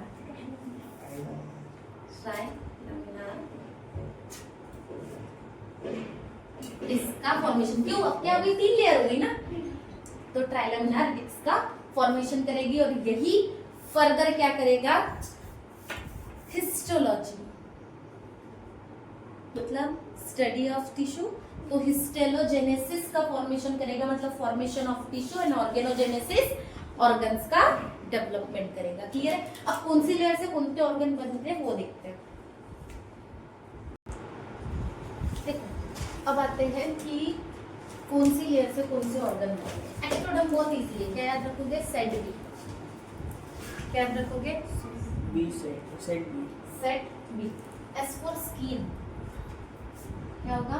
Skin. स्किन एंड एपिडर्मिस का, एपिडर्मिस का जितना भी पार्ट है ये सब कौन बनाएगा? जैसे एपिडर्मिस, उसके बाद sweat gland, sebaceous gland, hair follicle, ये जो पूरा पार्ट है एपिडर्मिस और स्किन का पूरा पार्ट कौन बनाएगा? Ectoderm region. उसके बाद क्या है? ई फॉर आई, आई की मसल्स, रेटिना, सबका फॉर्मेशन एक्टोडर्म। सिर्फ स्क्लेरा और स्क्लेरा वगैरह का जो पार्ट है वो बनाएगा मीजोडर्म, बाकी पूरा का पूरा पार्ट एक्टोडर्मल ओरिजिन रहेगा आई का। ठीक है? टीथ का सिर्फ एनामल ऑफ टीथ। ठीक है? B brain and spinal cord, क्या याद रखोगे? Brain and spinal, entire nervous system कौन बनाएगा? B ectoderm. क्लियर हो रहा है? Last E for ear, ear का इंटरनल पूरा जो स्ट्रक्चर है वो कौन बनाएगा? Ectodermally origin. ठीक है? ईयर का मोस्टली पार्ट। अब आते हैं mesoderm. All muscles except ciliary muscles of eye, ये सब आई का जो मसल्स है वो तो ऑलरेडी एक्टोडर्मल ओरिजिन है, तो ऑल मसल्स, आई के मसल को छोड़ के बाकी जितनी भी मसल्स है वो कौन बनाएगा? मीजोडर्म बनाएगा, पूरी मसल्स। ठीक है? बोन्स, हार्ट मीजोडर्मल ओरिजिन है, पढ़ते हैं हार्ट का पार्ट, हार्ट का मोस्टली पूरा का पूरा जो origin mesoderm. Kidney, respiratory and urinary system, respiratory and urinary tract वगैरह जो है यूरिनरी सब कौन बनाएगा? मेसोडर्म। ठीक है, गोनाड्स वगैरह यही पे आएंगे। क्लियर हो रहा है ये पूरा part mesodermal in origin. Next endoderm. I से क्या आता है? Intestine, intestine, middle intestine, large intestine, stomach, ये बनाएगा। क्लियर है? आरईएस रेस्पिरेटरी सिस्टम का पूरा पार्ट सिस्टम इंक्लूडिंग लंग्स कौन बनाएगा? एंडोमेट्रियम, एंडोडर्म, इंटेस्टाइन भी एंडोडर्म। अब जितने भी ग्लैंड्स है, थाइमस ग्लैंड, पैराथायरॉइड ग्लैंड, ये सब कौन बनाएगा? क्लियर है? और कुछ ईयर का बचा हुआ पार्ट, क्लियर है, लाइनिंग ऑफ यूरेथ्रा, ये सब कौन बनाएगा? रेस्पिरेटरी एंड यूरिनरी पूरा। और कुछ जो ईयर का जो मसल स्क्लेरा वगैरह का जो पार्ट है आई का, वो कौन बनाएगा? मेसोडर्म। क्लियर है? याद रहेगा? तो ये पार्ट से याद रखना है कौन से ऑर्गन कौन से लेयर से ओरिजिनेट हुए हैं। Yeah. क्लियर है? किडनी ज्यादातर जो आपको जो एक्सक्रीटरी और ये जो सिस्टम पढ़ना पड़ता है, तो आपको हार्ट का जब पढ़ोगे तो वहाँ सीधा लिखा होता है heart is mesodermal in origin. Same kidney के लिए भी, kidney is mesodermal in origin. Clear है? ये याद रखना है। क्लियर है? चलो, अब नेक्स्ट टॉपिक आते हैं प्रेगनेंसी। अब प्रेगनेंसी क्या? यूटेरस और मोर एम्ब्रियो को जो कैरी करता है। हो सकता है कभी कभी जरूरी है कि हमेशा एक ही एम्ब्रियो होता है, कभी कभी ट्विंस भी फॉर्म होते हैं। अभी तो बहुत सारे कंडीशन है कि 5-5, 6-6 भी बेबीज हुए हैं, तो कोई कंडीशन क्या होती है?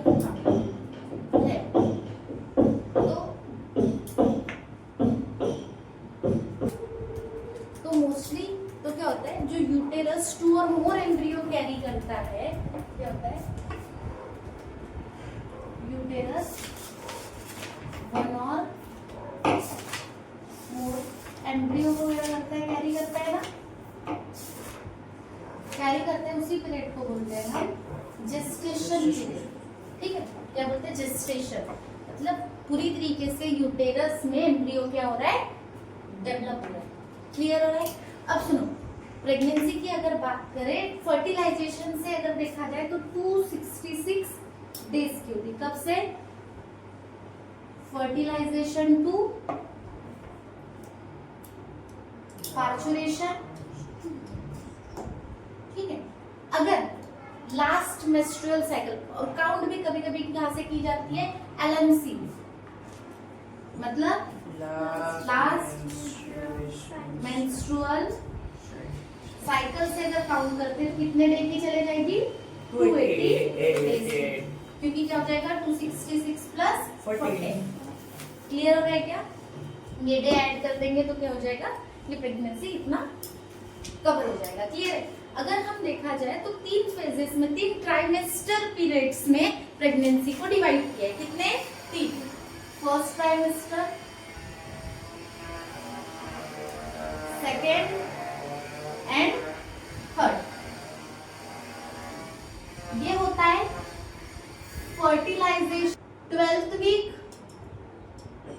First trimester, second trimester, 13 to 26। क्या याद रखोगे? 13 to 26। तो वीक तक, क्योंकि याद नहीं रहता, 1 to 12 ठीक है, और 13 तो नहीं सकती, फिर लास्ट में बचता कितना है? 27 से पार्चुरेशन वाला जो पीरियड रहेगा, ये पूरा क्या जाएगा? थर्ड ट्राइमेस्टर में जाएगा। क्लियर है? अब एक एक ट्राइमेस्टर को डिटेल में देखते हैं। क्लियर? फर्स्ट ट्राइमेस्टर की अगर हम बात करें तो फर्स्ट ट्राइमेस्टर सबसे इंपॉर्टेंट पीरियड होता है, क्योंकि फर्टिलाइजेशन होने के बाद ऑर्गेनोजेनेसिस, ऑर्गन का डेवलपमेंट इसी पीरियड में होगा। क्लियर हो रहा है? चलो,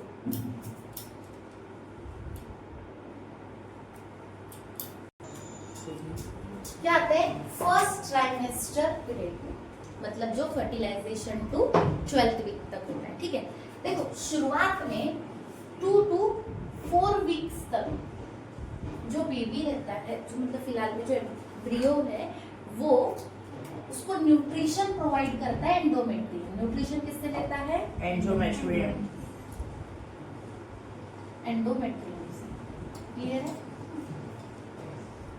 8 वीक तक देखो उस कंडीशन में 8 वीक की अगर हम बात करें, 8 वीक तक बच्चे का मोस्टली जो मेजर ऑर्गन्स है वो डेवलप हो जाते हैं। जो मेजर ऑर्गन्स है, मेजर ऑर्गन्स लाइक हैंड, जैसे कि हैंड, लेग, टोए, फिंगर्स। क्लियर है? ये सब क्या हो जाते हैं? डेवलप हो जाते हैं। कब तक? 8 वीक तक। अब इस बेबी को हम क्या बोलते हैं बाबा? ये 3 सेंटीमीटर लॉन्ग हो जाता है और इसको हम क्या बोलते हैं? फीटस।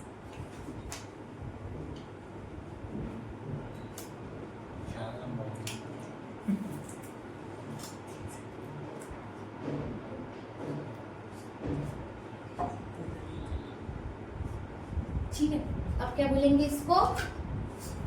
क्या बोलेंगे? हाँ, 3 सेंटीमीटर छोटा सा। तो एम्ब्रियो का एम्ब्रियोजेनेसिस नहीं देखे हो क्या? 10th में भी था एम्ब्रियोलॉजिकल एविडेंसेस में, वहाँ पे डायग्राम नहीं दी थी? वो स्टेट बोर्ड में था।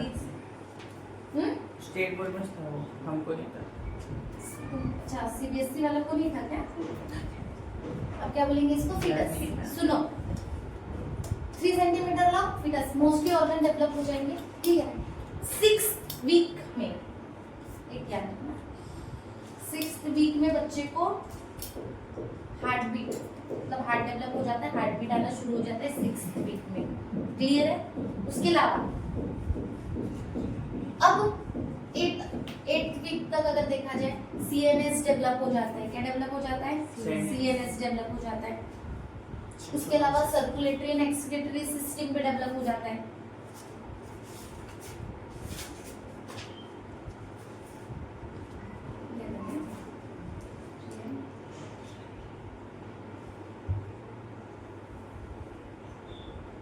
सिस्टम पे डेवलप हो जाता है। यहाँ पे अगर हम बात करें जो 8 वीक तक बच्चा मुंह ओपन क्लोज कर सकता है, माउथ ओपन क्लोज कर सकता है। उसके अलावा फीस्ट भी, हाथ ओपन क्लोज क्या कर सकता है? 8 वीक तक। इतने चेंजेस आते हैं बच्चे में और बच्चा डेवलप हो जाता है 12 वीक तक 7 to 10 सेंटीमीटर लॉन्ग हो जाता है। क्लियर हो रहा है क्या? ठीक है, अब मदर में डेवलपमेंट देखो, मदर में उस कंडीशन में हाई लेवल ऑफ प्रोजेस्टेरॉन होता है। हाई लेवल होता है किसका? प्रोजेस्टेरॉन का। अब याद रखना, प्रोजेस्टेरॉन इज प्रेगनेंसी हार्मोन। अगर वो डिक्लाइन हो जाए तो मिसकैरेज हो जाता है। ठीक है, तो तब तक शुरुआत में कार्पस ल्यूटियम डेवलप करते रहता है जब तक प्लेसेंटा डेवलप नहीं होता है। ठीक है, इस कंडीशन में क्या होगा? प्रोजेस्टेरॉन का हाई लेवल है तो रिप्रोडक्टिव सिस्टम में भी बहुत सारे चेंजेस आएंगे। प्लेसेंटा ग्रो होना स्टार्ट होगा। यहाँ पे प्लेसेंटा क्या होगा? ग्रो होगा। तब तक एंडोमेट्रियम वगैरह पूरी की पूरी इसको न्यूट्रिशन वगैरह देगी फिटस को। क्लियर है? और मदर में अगर चेंज आते हैं, मदर में सबसे ज्यादा जो चेंजेस आते हैं वो आते हैं मूड स्विंग्स।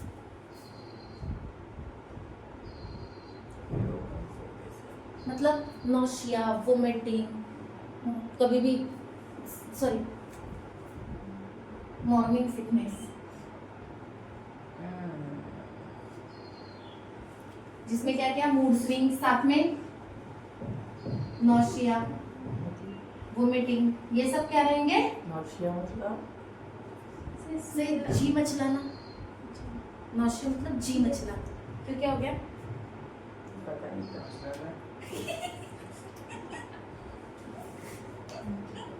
सुनो, due to presence of high progesterone level सबसे ज्यादा चेंज आएंगे रिप्रोडक्टिव सिस्टम में। प्लेसेंटा ग्रो होना स्टार्ट होगा और यूटेरस लार्ज होगा। क्या होगा? यूटेरस लार्ज होना स्टार्ट होगा। ये चेंजेस आएंगे फर्स्ट ट्राइमेस्टर पीरियड में। और याद रखना ये किस लिए? यहाँ मेन रहेगा ऑर्गेनोजेनेसिस के लिए सबसे ज्यादा। ठीक है,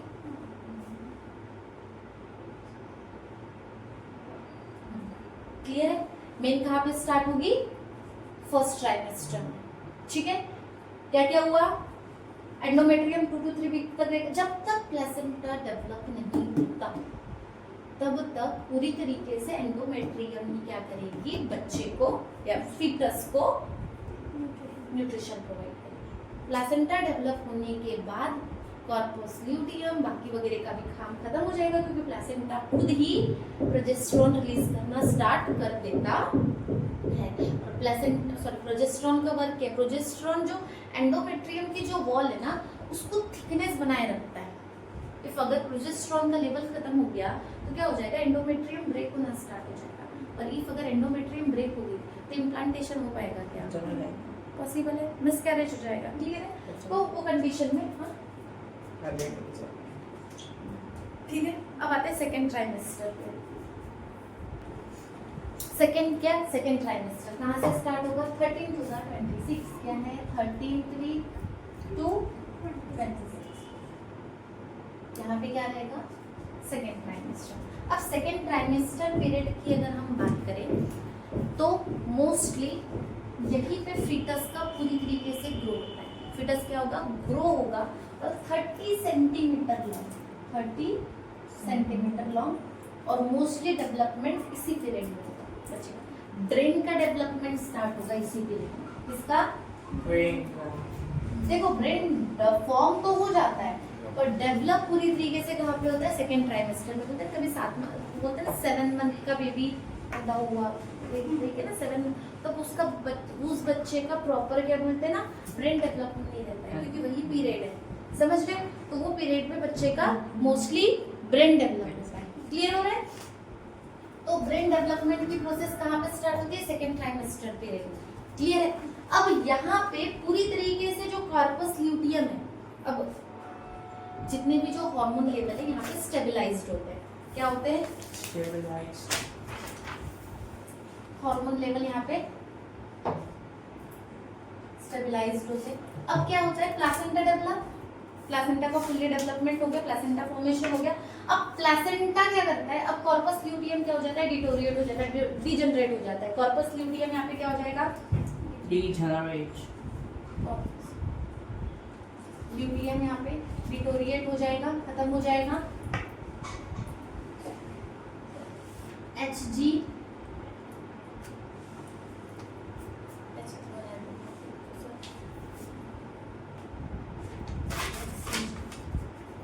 ये हार्मोन, इसके बारे में बताया नहीं है, पहले सुन लो। ह्यूमन कोरियोनिक गोनाडोट्रोफी क्या है, ह्यूमन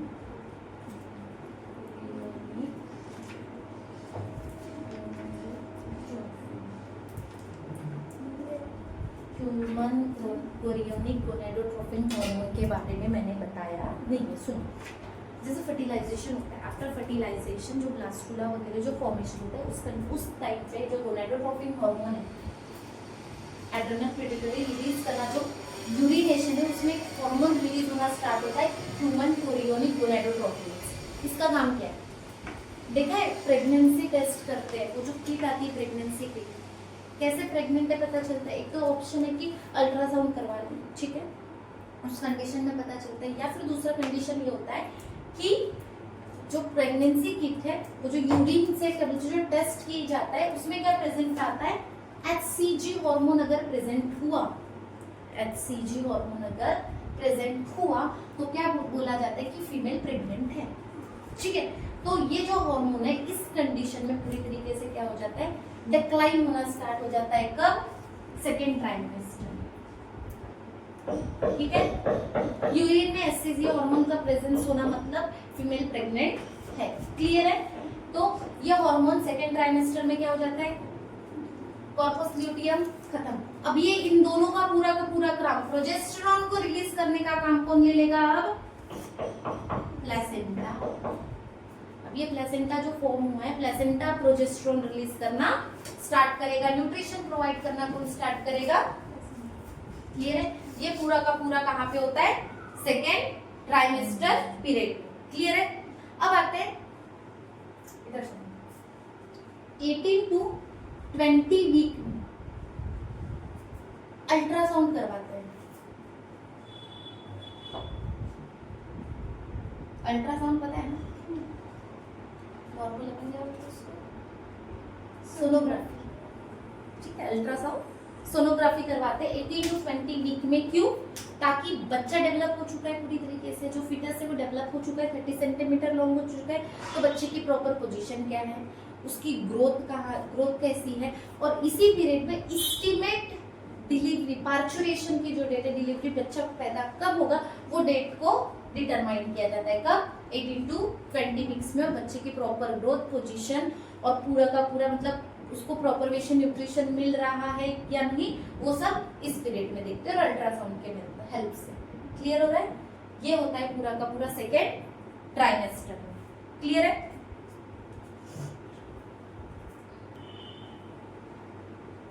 अब क्या आ जाते हैं? Third trimester. सुनो एक मिनट, सेकेंड ट्राइमेस्टर में एक और चीज याद रखोगे, हेयर का डेवलपमेंट, आईलैशेस का डेवलपमेंट, आईब्रोज का डेवलपमेंट, जो भी हेयरी पार्ट है वो सब, ईयर पिन्ना का डिस्टिंक्ट पोजीशंस, ये सब सेकेंड ट्राइमेस्टर में डेवलप हो जाता है। और बेबी जो है, जो फीटस है, न्यू बॉर्न के हाफ वेट तक चला जाता है, मतलब न्यू बॉर्न जितना होता है उससे हाफ वेट पे पहुंच जाता है। कब? सेकेंड ट्राइमेस्टर में। क्लियर? अब थर्ड ट्राइमेस्टर में क्या होता है, baby 3 to 4 kg mostly develop होता है, 50 सेंटीमीटर क्या हो जाएगा, लॉन्ग हो जाएगा। अब यूटेरस का साइड एक्सपैंड हो जाएगा, 50 भाई, स्केल इतनी 30, ये 50, इतना ही तो बेबी होता है। कैलकुलेशन में गलत हो गया क्या तेरा? ये ऐसे तो गिन कैसे रहा? ये कितने की है? 30। ये और यहाँ से इतना पकड़ ले, मोस्टली 50 सेंटीमीटर तक होते ही है ना बच्चे। Depend on weight, 3 to 4 kg depend करता है।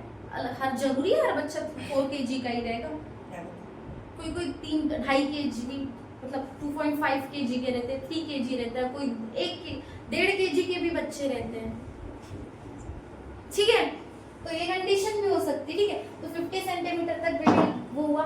अब बच्चों की आंखें ओपन होना स्टार्ट होगी, बच्चे आंखें ओपन। देखो, जो second trimester, first trimester period में मदर को कुछ फील नहीं होता है, बेबी का मूवमेंट वगैरह नहीं। सेकंड ट्राइमेस्टर में फील होना स्टार्ट होता है कि घूम रहा है बच्चा, या फिर उसकी पोजीशंस वगैरह, बेबी का movement second trimester. Third trimester में प्रॉपर्ली डेवलप हो जाता है। तो इस कंडीशन में क्या है, सबसे पहले यूटेरस का साइज ग्रो हो गया है, प्लेसेंटा बच्चा बड़ा हो गया, तो अभी क्या हो गया, जो रिप्रोडक्टिव ऑर्गन है वो क्या, एक बोलेंगे ना, कंप्रेस होना स्टार्ट हो जाएगा, मसल, बैक मसल स्टेन आना शुरू होगा, पीठ का दर्द वगैरह, प्रॉपर बैठने वगैरह जो प्रॉब्लम होना स्टार्ट हो जाता है। उसके अलावा फ्रीक्वेंट, देखो जैसे जो रिप्रोडक्टिव ऑर्गन्स है वो अगर कंप्रेस होंगे तो फ्रीक्वेंट यूरिनेशन का प्रॉब्लम होगा लेडीज को। क्या क्या प्रॉब्लम हो सकती है, रिप्रोडक्टिव ऑर्गन क्या हो जाएंगे, रिप्रोडक्टिव ऑर्गन कंप्रेस हो जाएंगे। ठीक है, स्टेन आएगा मसल्स पे, बैक मसल्स पे क्या आ जाएगा, स्टेन, साइज बड़ा हो गया बेबी का तो कैरी करने के लिए बैक मसल्स पे क्या आएगा, स्टेन आएगा। उसके अलावा फ्रीक्वेंट यूरिनेशन, जो रिप्रोडक्टिव ऑर्गन वाला पार्ट अगर कंप्रेस होगा तो बार बार यूरिन लीकेज का प्रॉब्लम होता है, फ्रीक्वेंट यूरिनेशन का प्रॉब्लम होता है। उसके अलावा डाइजेस्टिव सिस्टम का ब्लॉकेज स्टार्ट होता है।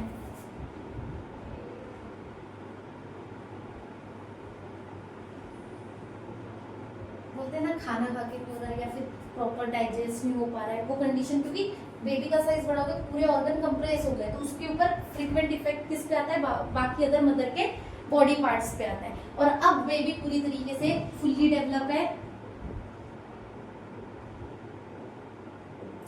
अब बेबी जो बॉर्न होगा वो क्या रहेगा, किसके लिए, पार्चुरेशन के लिए रेडी है। ठीक है, पार्चुरेशन के लिए अब जो बेबी होगा वो कौन रहेगा, न्यू बॉर्न। अब कौन रहेगा,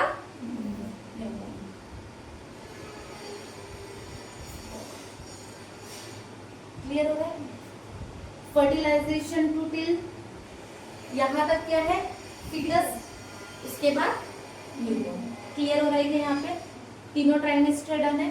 first trimester organogenesis, second trimester में डेवलप होगा, ब्रेन डेवलप होगा, हेयरी पार्ट्स वगैरह आएंगे। क्लियर है, प्लेसेंटा फुल्ली डेवलप हो जाएगा और बच्चा प्रॉपरली फील होगा मदर को। थर्ड में पूरी तरीके से बच्चे का डेवलपमेंट होगा।